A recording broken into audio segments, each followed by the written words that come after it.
আসসালামু আলাইকুম প্রিয় দর্শক, আমি হাসিব মারজান আপনাদের সবাইকে আমন্ত্রণ জানাচ্ছি চ্যানেল আই সংবাদে। আর বিস্তারিত সংবাদের শুরুতেই জানিয়ে দিচ্ছি ফ্রেশ আটা, ময়দা, সুজি সংবাদ শিরোনামগুলো। জনগণের শান্তি নষ্ট করে হরতালের সুযোগ কেউ পাবে না বললেন প্রধানমন্ত্রী। যশোরের শার্শায় উলসি খাল পুনঃখনন কর্মসূচি উদ্বোধন। বাংলাদেশ সরকারের খাল খনন কর্মসূচিতে সহায়তা করবে নেদারল্যান্ডস, জানালেন রাষ্ট্রদূত ভ্যান বোমেল। কৃষি সহ পোশাক শিল্পেও কাজের অঙ্গীকার। 30 এপ্রিলের পর সারা দেশে সমন্বিত মাদক বিরোধী অভিযানে যাবে সরকার। দ্রুত স্থানীয় সরকার নির্বাচন প্রক্রিয়া শুরুর ঘোষণা। পারমাণবিক ইস্যুতে আলোচনা ছাড়াই যুদ্ধবন্ধে ইরানের নতুন প্রস্তাব পর্যালোচনা করছে যুক্তরাষ্ট্র। তেহরানকে সব ধরনের সহায়তায় মস্কোর আশ্বাস। এবং নারীর প্রজনন স্বাস্থ্যের জন্য হুমকি, এন্ডোমেট্রিওসিস শনাক্তে স্মার্ট এন্ডো ছড়িয়ে দেওয়ার আহ্বান। সরকারি হাসপাতালে বিশেষায়িত কর্নার করার পরামর্শ।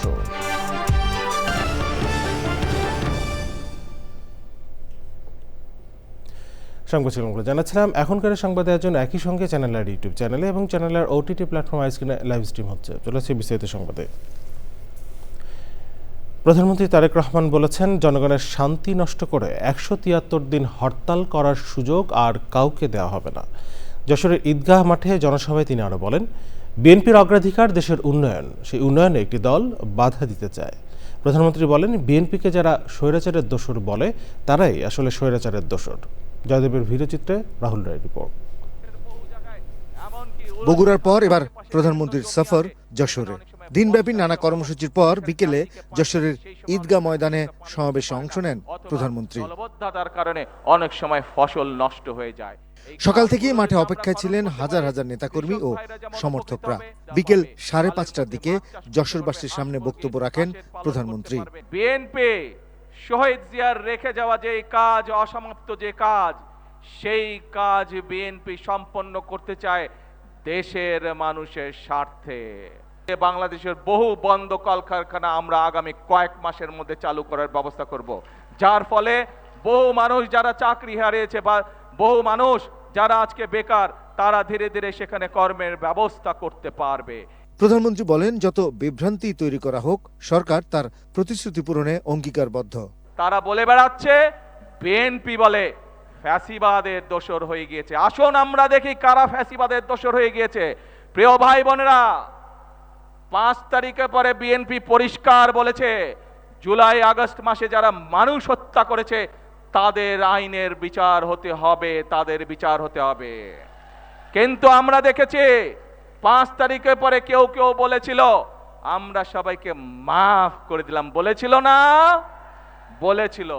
প্রিয় ভাই বোনেরা, বিএনপি বলেছিল এই দেশের জনগণ যে সিদ্ধান্ত নেবে বিএনপি সেটি মাথা পেতে নিবে।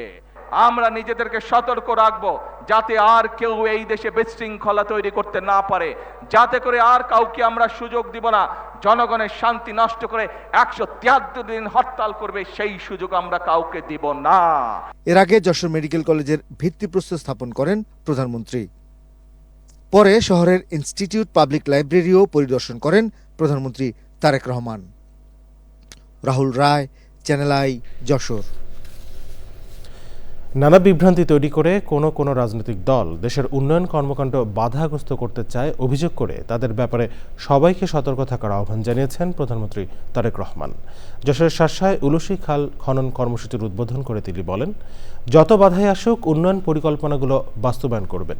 মানুষের ভাগ্য নিয়ে আর কেউ ছিনিমিনি খেলতে পারবে না।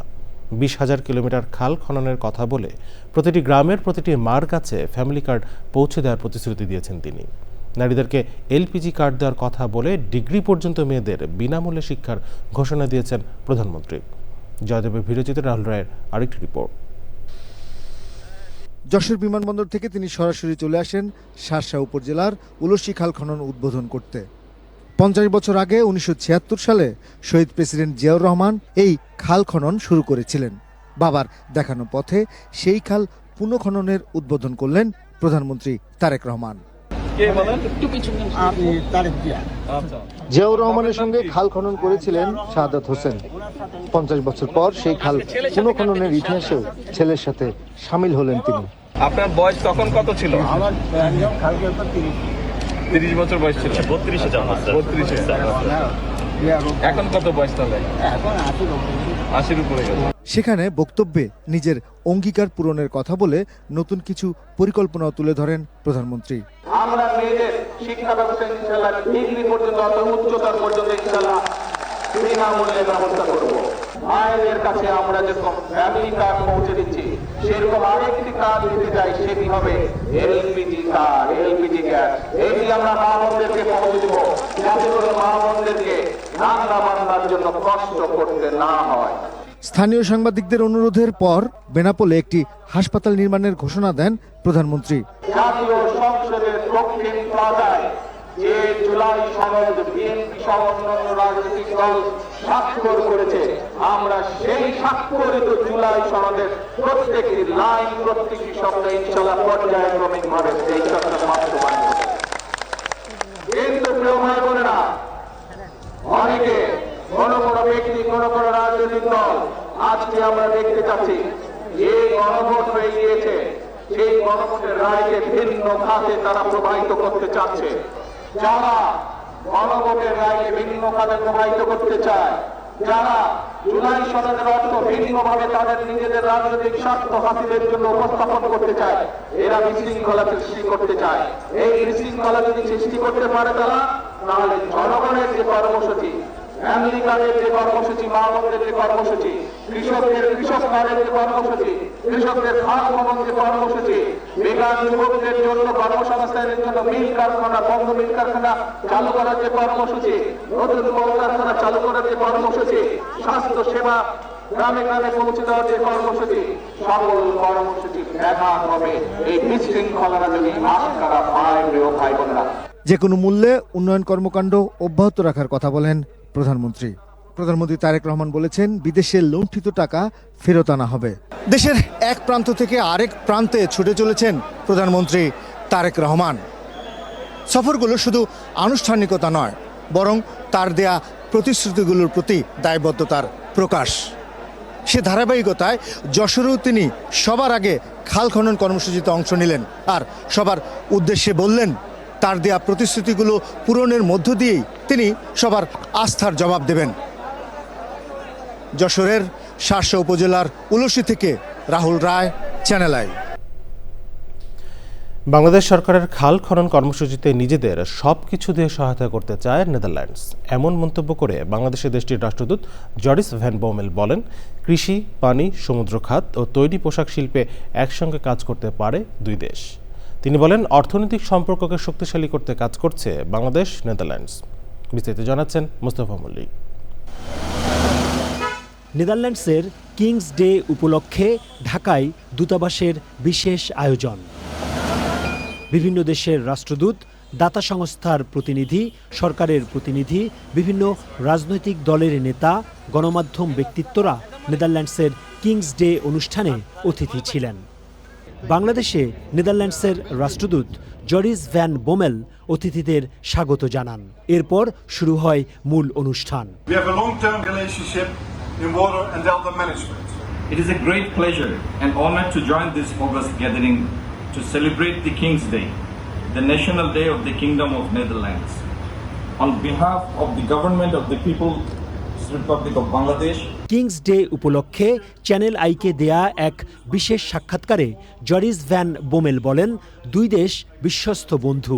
বাংলাদেশ এবং বর্তমান সরকারের সঙ্গে নানা ইস্যুতে কাজ করছে Netherlands. We have been a partner of Bangladesh since the 70s already. That has been on development cooperation, but also more and more on trade and development. But also at the political level, we try to work. Over the coming years, we start to work more and more in the agriculture sector to see how we can transform the agriculture sector in Bangladesh. রাষ্ট্রদূত বলেন, Netherlands ও বাংলাদেশের স্বার্থ সংশ্লিষ্ট খুবই গুরুত্বপূর্ণ বিষয় নিয়ে কাজ করছে দুই বন্ধু রাষ্ট্র। The Delta Plan. How can we work together in excavating the canals, like the Prime Minister's campaign? How can we work and use Dutch solutions with our companies, with our knowledge institutions? Same thing as well, we keep on working on the garment industry, very much to make it future-proofed, to make it more circular. Joris van Boemel বলেন, Netherlands বাংলাদেশের delta প্ল্যানকে সর্বোচ্চ সমর্থন করে। এই পরিকল্পনাকে কিভাবে আরও কার্যকর করা যায় তা নিয়ে দুই দেশই কাজ করছে। একই সঙ্গে পরিবেশ তথা জলবায়ুর ক্ষতিকর প্রভাব থেকে রক্ষা করা, উপকূলীয় সুরক্ষা, পলি ব্যবস্থাপনা, সমন্বিত নদী ব্যবস্থায় কাজ করার অনেক সুযোগ রয়েছে। Mostafa Mallik, channel I, Dhaka. 30 এপ্রিলের পর সারা দেশে মাদকের বিরুদ্ধে সমন্বিত অভিযান শুরু করবে সরকার। জাতীয় সংসদে এই তথ্য জানিয়ে স্বরাষ্ট্রমন্ত্রী সালাউদ্দিন আহমেদ বলেছেন, জুয়া, অনলাইন জুয়া এবং মাদকের বিরুদ্ধে জিরো টলারেন্সের সরকার। দ্রুতই স্থানীয় সরকার নির্বাচন প্রক্রিয়া শুরু করা হবে জানিয়ে সংসদের স্থানীয় সরকার মন্ত্রী মির্জা ফখরুল ইসলাম আলমগীর বলেছেন, ফরিদপুর এবং কুমিল্লা দুটি নতুন বিভাগের প্রস্তাব করা হয়েছে। রিপোর্ট করছেন চকরমালিথা। কার্যসূচি অনুযায়ী এখন প্রশ্ন উত্তর টেবিলে উত্থাপনের সাথে সাথে পয়েন্ট অফ অর্ডারে দাঁড়িয়ে পড়েন কয়েকজন সংসদ সদস্য। বক্সিগঞ্জ ব্রহ্মপুত্র নদীর ভাঙ্গনে ঘুঘরাকান্দি ব্রিজ ভেঙে পড়ার উপক্রম হয়েছে। পয়েন্ট অফ অর্ডারের নিষ্পত্তির পর ৭১ বিধিতে নোটিশ উপস্থাপন করেন নোয়াখালী থেকে নির্বাচিত সংসদ সদস্য জয়নুল আবেদিন ফারুক। রাজধানীর অভিজাত এলাকার আবাসিক ভবন, রেস্টুরেন্ট, ক্যাফের আড়ালে গড়ে উঠে অবৈধ সীসা লাউঞ্জ বন্ধ করা যাচ্ছে না। বিবৃতি দেন স্বরাষ্ট্রমন্ত্রী। এদেশে জুয়া, অনলাইন জুয়া এবং মাদকের বিরুদ্ধে জিরো টলারেন্স ঘোষণা করেছে। আগামী 30 এপ্রিলের পরে এই মহান সংসদের সেশন শেষ হওয়ার পরে আমরা সমন্বিতভাবে এ বিষয়ে সারা দেশে একটি সুসমন্বিত অভিযান পরিচালনা করব। মাননীয় স্পিকার, টেবিলে উত্থাপিত প্রশ্নের লিখিত উত্তরে স্থানীয় সরকার মন্ত্রী মির্জা ফখরুল ইসলাম আলমগীর সংসদে জানিয়েছেন, প্রয়োজনীয় প্রস্তুতি সম্পন্ন করে দ্রুত সময়ের মধ্যে স্থানীয় সরকার নির্বাচন প্রক্রিয়া শুরু করা হবে। ফরিদপুর 1 আসনের সংসদ সদস্য মোহাম্মদ ইলিয়াস মোল্লার প্রশ্নের জবাবে মির্জা ফখরুল ইসলাম আলমগীর জানান, 2024 সালের ডিসেম্বরে জনপ্রশাসন সংস্কার কমিশন ফরিদপুর ও কুমিল্লা নামে দুটি নতুন বিভাগ গঠনের আনুষ্ঠানিক সুপারিশ করেছে। প্রস্তাবিত ফরিদপুর বিভাগ ঢাকা বিভাগের ফরিদপুর, মাদারীপুর, রাজবাড়ী, গোপালগঞ্জ ও শরীয়তপুর এই 5 জেলা নিয়ে গঠিত হবে। প্রশাসনিক পুনর্বিন্যাস সংক্রান্ত জাতীয় বাস্তবায়ন কমিটি এই বিভাগ গঠনের বিষয়ে চূড়ান্ত সিদ্ধান্ত নেওয়া হবে। চকরমালিথা, চ্যানেল আই, ঢাকা। এবার ইরান যুদ্ধের 60তম দিন।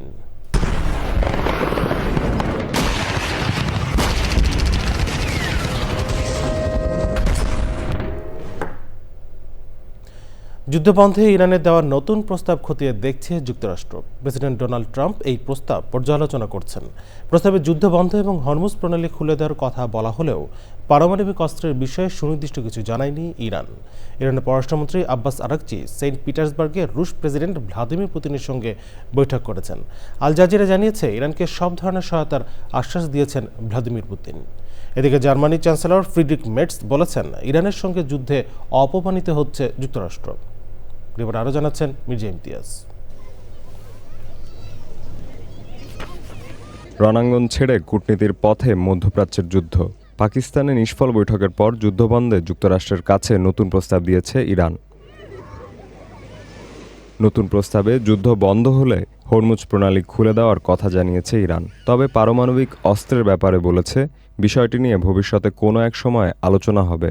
মার্কিন প্রেসিডেন্ট ডোনাল্ড ট্রাম্প ঊর্ধ্বতন কর্মকর্তাদের নিয়ে ইরানের প্রস্তাব এরই মধ্যে পর্যালোচনা করেছেন। যুক্তরাষ্ট্রের কর্মকর্তাদের বরাতে আল জাজিরা জানিয়েছে, ট্রাম্প নতুন এই প্রস্তাব মেনে নিতে পারেন।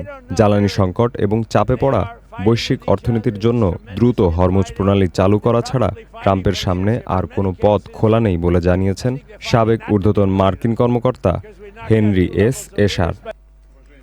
যুক্তরাষ্ট্রের সঙ্গে পরোক্ষ আলোচনার মধ্যেই সেন্ট পিটার্সবার্গে রুশ প্রেসিডেন্ট ভ্লাদিমির পুতিনের সঙ্গে বৈঠক করেছেন ইরানের পররাষ্ট্রমন্ত্রী আব্বাস আরাকচি।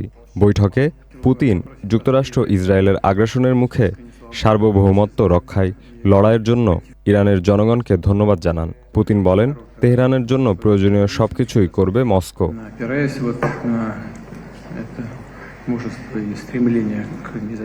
জার্মানির মার্সবার্গ শহরে শিক্ষার্থীদের উদ্দেশ্যে দেওয়া বক্তব্যে দেশটির চ্যান্সেলর ফ্রিডরিক মার্চ বলেছেন, ইরান যুক্তরাষ্ট্রকে একটি কৌশলগত সমস্যায় ফেলে দিয়েছে। যুদ্ধে তেহরান সুবিধাজনক অবস্থানে রয়েছে। এ কারণে সংঘাত থেকে বেরিয়ে আসার কোনো সুস্পষ্ট পথ ওয়াশিংটনের হাতে নেই। এদিকে যুদ্ধবিরতির মধ্যেও দক্ষিণ লেবাননে হামলা চালাচ্ছে ইসরায়েল। ইসরায়েলি গোলার আঘাতে লেবাননে বেশ কয়েকজন হতাহত হয়েছে। Mirza Imtiaz, channel I. এবার অন্যান্য সংবাদ। ওয়াশিংটন ডিসির হিলটন হোটেলে সাংবাদিকদের সম্মানে প্রেসিডেন্ট ডোনাল্ড ট্রাম্পের নৈশভোজে গুলির ঘটনাটি সাজানো বলে মনে করেন অনেক মার্কিনী। সামাজিক যোগাযোগ মাধ্যম বিশ্লেষণ করে এমনটি জানিয়েছে নিউ ইয়র্ক টাইমস। পত্রিকাটি বলছে, অনুষ্ঠানে গুলির ঘটনার পরপরই সামাজিক যোগাযোগ মাধ্যমে ব্যাপকভাবে ছড়িয়ে পড়ে বিভিন্ন ষড়যন্ত্র তত্ত্ব। অনেকে ঘটনাটিকে সাজানো বা ফলস ফ্ল্যাগ দাবি করেন। আরও জানাচ্ছেন মির্জা ইমতিয়াজ। শনিবার রাতে যুক্তরাষ্ট্রের রাজধানী ওয়াশিংটন ডিসির হিলটন হোটেলে হোয়াইট হাউস করেসপন্ডেন্টস ডিনারের সময় ঘটে গুলির ঘটনা। বিষয়টি নিয়ে উত্তাল সাইবার জগৎ। ঘটনার পরপরই এক্স, ব্লু স্কাই এবং ইনস্টাগ্রামের মতো সামাজিক যোগাযোগ মাধ্যমে ব্যাপকভাবে ছড়িয়ে পড়ে বিভিন্ন ষড়যন্ত্র তত্ত্ব। কোনো প্রমাণ ছাড়াই অনেকেই ঘটনাটিকে সাজানো বা ফলস ফ্ল্যাগ বলে দাবি করেন। প্রভাবশালী মার্কিন পত্রিকা নিউ ইয়র্ক টাইমসের এক প্রতিবেদনে বলা হয়, সামাজিক যোগাযোগ মাধ্যম বিশ্লেষণকারী সংস্থা টুইট বাইন্ডারের তথ্য অনুযায়ী রোববার দুপুরের মধ্যেই এক্সে 3 লাখের বেশি পোস্টে সাজানো শব্দটি ব্যবহার করা হয়েছে। ঘটনার সময় Donald Trump, vice president JD Vance সহ ঊর্ধ্বতন কর্মকর্তা ও সাংবাদিকরা হিলটন হোটেলে নৈশভোজে অংশ নিচ্ছিলেন। আইনশৃঙ্খলা বাহিনীর তথ্য অনুযায়ী ক্যালিফোর্নিয়ার বাসিন্দা কোল টমাস অ্যালেন নামে এক ব্যক্তি নিরাপত্তা ব্যবস্থা এড়িয়ে অনুষ্ঠানে যাওয়ার সময় গুলি চালায়। পরে আইনশৃঙ্খলা বাহিনী তাকে আটক করে। অনলাইনে ছড়িয়ে পড়া তত্ত্বগুলোর মধ্যে একটি হলো হোয়াইট হাউসে নতুন বলরুম নির্মাণ পরিকল্পনার পক্ষে জনসমর্থন তৈরির উদ্দেশ্যে ঘটনাটি সাজানো হয়েছে।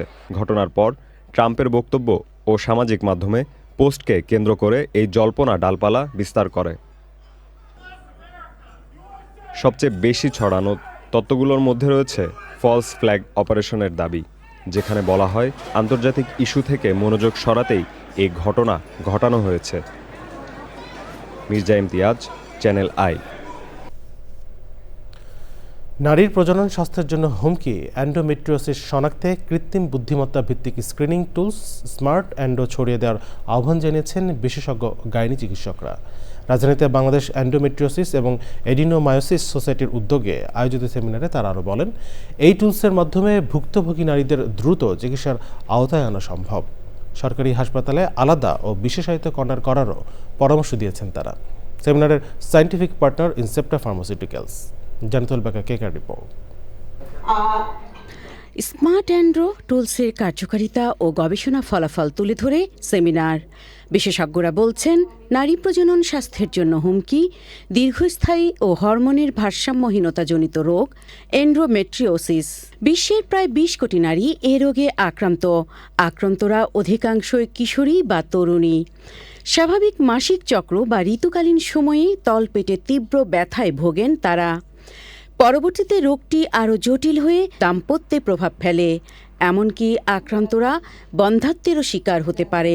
Objective of the seminar is to highlight the design, development, validation of smart endo along with key findings and its potential impact on improving early risk assessment of endometriosis.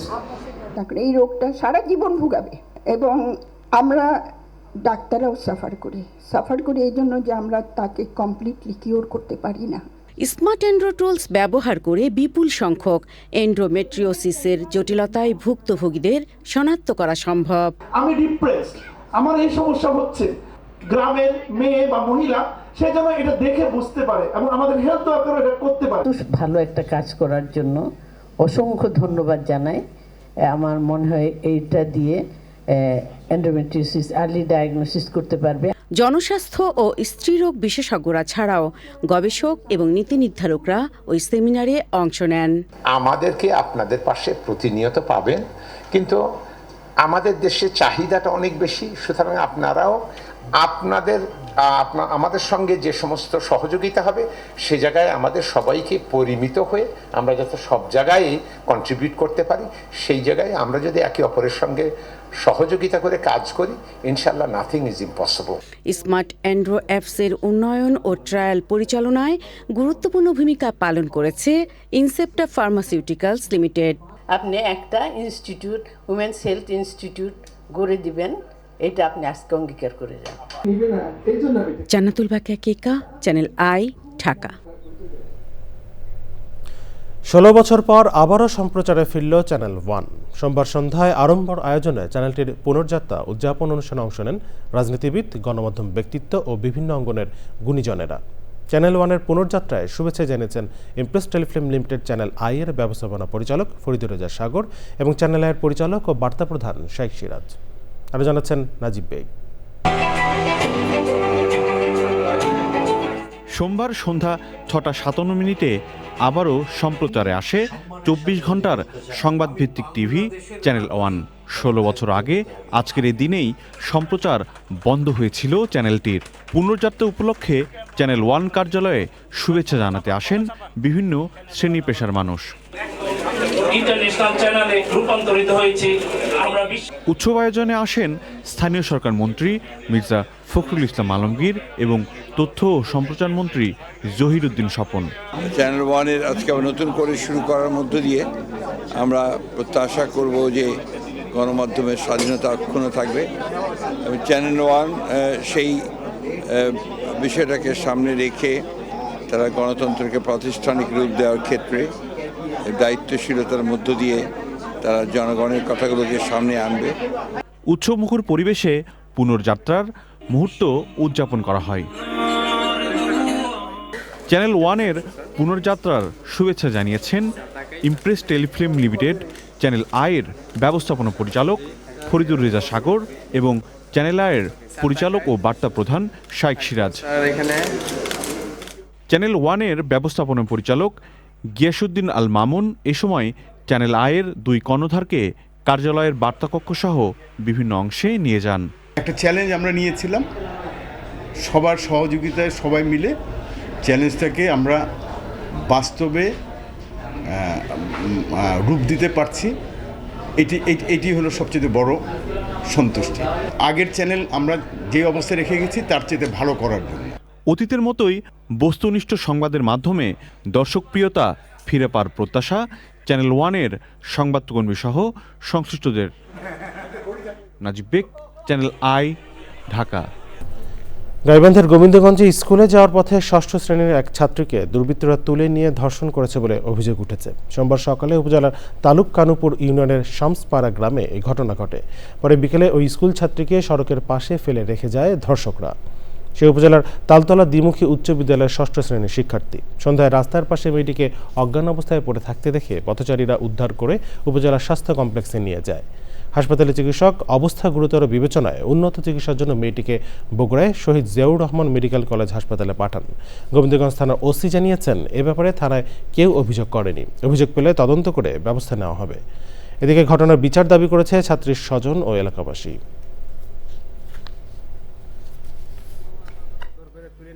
থাকার পরে যখন আমি জ্ঞান হারা তখন আমার কোর্ট থেকে কোর্টে নিয়ে গেল, আমি সেটা পারবে ধর্ষণের আলামতি পাইছে। বাচ্চাটা কিভাবে আসতেছে তার স্কুলে, আর সেখান থেকে তাকে তুলে নিয়েছে উপর টুপরে ধর্ষণ করে বাচ্চাটাকে মৃত্যুর সঙ্গে পাঞ্জা লাগতেছেন। বাচ্চাটা বাঁচবে কি মরে যাবে, এক আল্লাহ পাক রাব্বুল আলামিন ছাড়া বড় কোনো আর জায়গা নাই। প্রশাসনের প্রতি আমাদের আহ্বান, অবিলম্বে এই দুষ্কৃতকারী ধর্ষকদের গ্রেপ্তার করে দৃষ্টান্তমূলক শাস্তি দাবি জানাচ্ছি। কারো মেয়ে যেন এইরকম বিপদে না পড়ে, এই জন্যই আমরা সুবিচার প্রার্থনা করি। যুক্তরাষ্ট্র সফর করছেন ব্রিটিশ রাজা তৃতীয় চার্লস এবং রানী ক্যামিলিয়া। ইরান যুদ্ধ নিয়ে যুক্তরাজ্যের সঙ্গে যুক্তরাষ্ট্রের শীতল সম্পর্কের মধ্যেই 4 দিনের সফরে যুক্তরাষ্ট্রে গেলেন রাজা চার্লস। সফরের প্রথম দিনই হোয়াইট হাউসে পৌঁছালে মার্কিন প্রেসিডেন্ট ডোনাল্ড ট্রাম্প এবং ফার্স্ট লেডি মেলানিয়া ট্রাম্প রাজা চার্লস এবং রানী ক্যামিলিয়াকে স্বাগত জানান। তাদের সম্মানে দেওয়া হয় গার্ডেন পার্টি। 2007 সালে রানী দ্বিতীয় এলিজাবেথের পর এই প্রথম যুক্তরাষ্ট্রে রাষ্ট্রীয় সফরে গেলেন ব্রিটিশ রাজা চার্লস।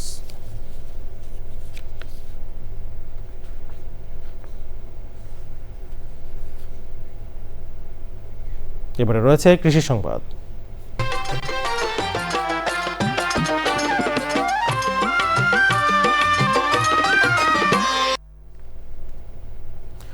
কুড়িগ্রামে বাণিজ্যিক ভিত্তিতে শশা চাষ করে সফল হয়েছেন অনেক কৃষক। কৃষি বিভাগ এই অঞ্চলের মাটি আবহাওয়াকে শশা চাষের উপযোগী বলে মনে করছে। শশা চাষে কৃষকদের সহায়তাও দিচ্ছে কৃষি বিভাগ। কুড়িগ্রাম প্রতিনিধি শ্যামল ভূমিকে তথ্য ভিডিওচিত্রে আল মুকসিদের রিপোর্ট। কুড়িগ্রামের জেলা সদরসহ 9 উপজেলায় কৃষি বিভাগের সহায়তা সহ কৃষক নিজ উদ্যোগে 170 হেক্টর জমিতে শশা চাষ করেছেন। এর মধ্যে কয়েক দফা শশা উত্তোলন করে বিক্রিও করেছেন তারা। শশা আবাদ করছি দেখি $1,02,000 টাকা আমার উঠছে, 50,000 টাকা আমার খরচ। এখন এইবার উঠতে নাহলে 1.5-2 লাখ টাকা আরও আমার উঠবি। কৃষি অফিস থেকে একটা অনুদান পাচ্ছি, বীজ এবং সার দিছে, ওইখানে আমরা কিছু অর্থ যোগান দিছি। তাতে আমাদের অর্থ গেছে 50-এর মতো, প্রায় 10 থেকে 11 সেরা আমি দিলাম। তাতে একটা টাকা হিসেব করে দেখলাম 3 লাখ প্লাস। আর এখনও আমার ক্ষেতটা 4-5টা সেরা দেওয়া যাবে যে অবস্থায় আছে, তাতে 1.5 লাখ পর্যন্ত বিক্রি হবে এখনও। গত কয়েক বছর ধরে শশা চাষ করে লাভবান হওয়ায় চাষের পরিধি দিন দিন বাড়ছে। ধান পাট করি কোনো আয় উন্নতি পাইনি, শশা আবাদ করি আয় উন্নতি পাচ্ছি। এবার প্রচুর শশা আবাদ হয়েছে, শশা ঘিরে অনেক লাভবান হয়েছে সবাই। আশা করি সামনে আরো অনেক শশা চাষ হবে। চলতি বছরে প্রতি হেক্টর জমিতে 28 মেট্রিক টন উৎপাদন হবে বলে আশা করছে কৃষি বিভাগ। কৃষকদের মাঝে শশা সহ বিভিন্ন শাকসবজির বীজ বিতরণ করেছি।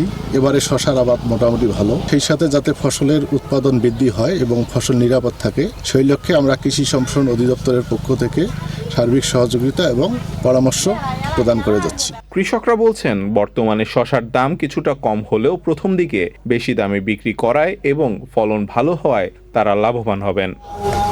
আল মুকসিদ, চ্যানেল আই। এখন দেখবেন প্রকৃতি সংবাদ।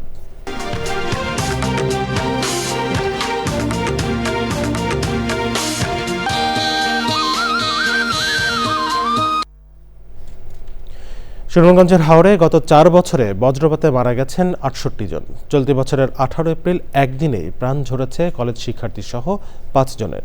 প্রতি বছরই এ ধরনের অকাল মৃত্যু ঘটলেও প্রতিরোধে নেই কার্যকর উদ্যোগ। বজ্রঝড়ের আগাম বার্তা সহ সচেতনতায় প্রচারণার কথা বলা হলেও স্থানীয়দের দাবি এমন কোনো প্রচারণা দেখেননি তারা। জাহাঙ্গীর আহমেদের তথ্য ভিডিওচিত্রে রিপোর্ট করছেন আফরোজা হাসি। চাচার সাথে ধর্মপাশার টগার হাওরে বোরো ধান কাটতে যান বাদশাগঞ্জ ডিগ্রি কলেজের 2য় বর্ষের শিক্ষার্থী হাবিবুর রহমান। কোমর সমান পানিতে দাঁড়িয়ে ধান কাটার সময় হঠাৎই আকাশ অন্ধকার হয়ে শুরু হয় বজ্রপাত। কয়েক কিলোমিটারের মধ্যে ঘরবাড়ি না থাকায় খোলা নৌকাতে আশ্রয় নেন তারা। সে সময় বজ্রপাতে মারা যান হাবিবুর। আজকে আমাদের ছেলে মরছে, কালকে আর দুজনের ছেলে মরবে। সরকারের কাছে আমরা আবেদন একটা আশ্রয়কেন্দ্র চাই। হাবিবুরের মতো অনেকেই হাওরে কাজে গিয়ে আকস্মিক বজ্রপাতে প্রাণ হারিয়েছেন। গলা থেকে পানি পর্যন্ত ডুবে নৌকার মধ্যে ধরে রাখছি, অনেক মানুষ অ্যাক্সিডেন্ট হয়েছে। সারা হইলে গরু মরে, লোক মরা যায়। অবিলম্বে আমাদের কৃষকদের এই বিপদ থেকে রক্ষা করার জন্য জরুরি ভিত্তিতে কাজ করা হোক। এ থেকে আমাদেরকে পরিত্রাণ পেতে হলে আমাদেরকে বেশি বেশি গাছ লাগাতে হবে। বাস্তবতা বলছে হাওরের কয়েক কিলোমিটার এলাকায় নেই জরুরি আশ্রয় কেন্দ্র, জানানো হয় না আবহাওয়ার পূর্বাভাসও। অফিসারে কোন আমরা কয়টা নাকি আজকে বৃষ্টি হইব কি জ্বর হইবে, দ্রুত যেন ওই আশ্রয় নিতে পারে এমন একটা আশ্রয় স্থাপন করা হয় প্রতিটা হাওরে। জেলা কৃষি বিভাগের দাবি সপ্তাহে 1 বা 2 বার বৃষ্টিপাতের পূর্বাভাস জানানো হয়। কৃষকদেরকে এই বিষয়ে সচেতন করছে যাতে তারা দুর্যোগ আসার পূর্বে ধানগুলো সংগ্রহ করতে পারে। আমরা যে বজ্রপাতের নিউজগুলো পাচ্ছি এগুলো বেশিরভাগ সময় দেখা যাচ্ছে হলো মাঠে বা খোলা জায়গাতে বেশি হয়। এক্ষেত্রে জনসচেতনতা বেশি জরুরি। অভিযোগ পাল্টা অভিযোগের চক্র থেকে বেরিয়ে বজ্রপাত থেকে বাঁচতে সচেতনতার পাশাপাশি কর্তৃপক্ষের কার্যকর উদ্যোগের তাগিদ সচেতন মহলের। আফরোজা হাসি, প্রকৃতি ও জীবন ডেস্ক, চ্যানেল আই। সবশেষে ফ্রেশ আটার মধ্যে সুজি সংবাদ শিরোনামগুলো জানিয়ে দিচ্ছি আরও একবার। জনগণের শান্তি নষ্ট করে হরতালের সুযোগ কেউ পাবে না বললেন প্রধানমন্ত্রী। যশোরের শার্শায় উলসি খাল পুনঃখনন কর্মসূচি উদ্বোধন। বাংলাদেশ সরকারের খাল খনন কর্মসূচিতে সহায়তা করবে নেদারল্যান্ডস, জানালেন রাষ্ট্রদূত ভ্যান বোমেল। কৃষি সহ পোশাক শিল্পেও কাজের অঙ্গীকার। 30 এপ্রিলের পর সারা দেশে সমন্বিত মাদক বিরোধী অভিযানে যাবে সরকার, দ্রুত স্থানীয় সরকার নির্বাচন প্রক্রিয়া শুরুর ঘোষণা। পারমাণবিক ইস্যুতে আলোচনা ছাড়াই যুদ্ধবন্ধে ইরানের নতুন প্রস্তাব পর্যালোচনা করছে যুক্তরাষ্ট্র। তেহরানকে সব ধরনের সহায়তায় মস্কোর আশ্বাস। এবং নারীর প্রজনন স্বাস্থ্যের জন্য হুমকি এন্ডোমেট্রিওসিস শনাক্তে স্মার্ট এন্ডো ছড়িয়ে দেওয়ার আহ্বান। সরকারি হাসপাতালে বিশেষায়িত কর্নার করার পরামর্শ।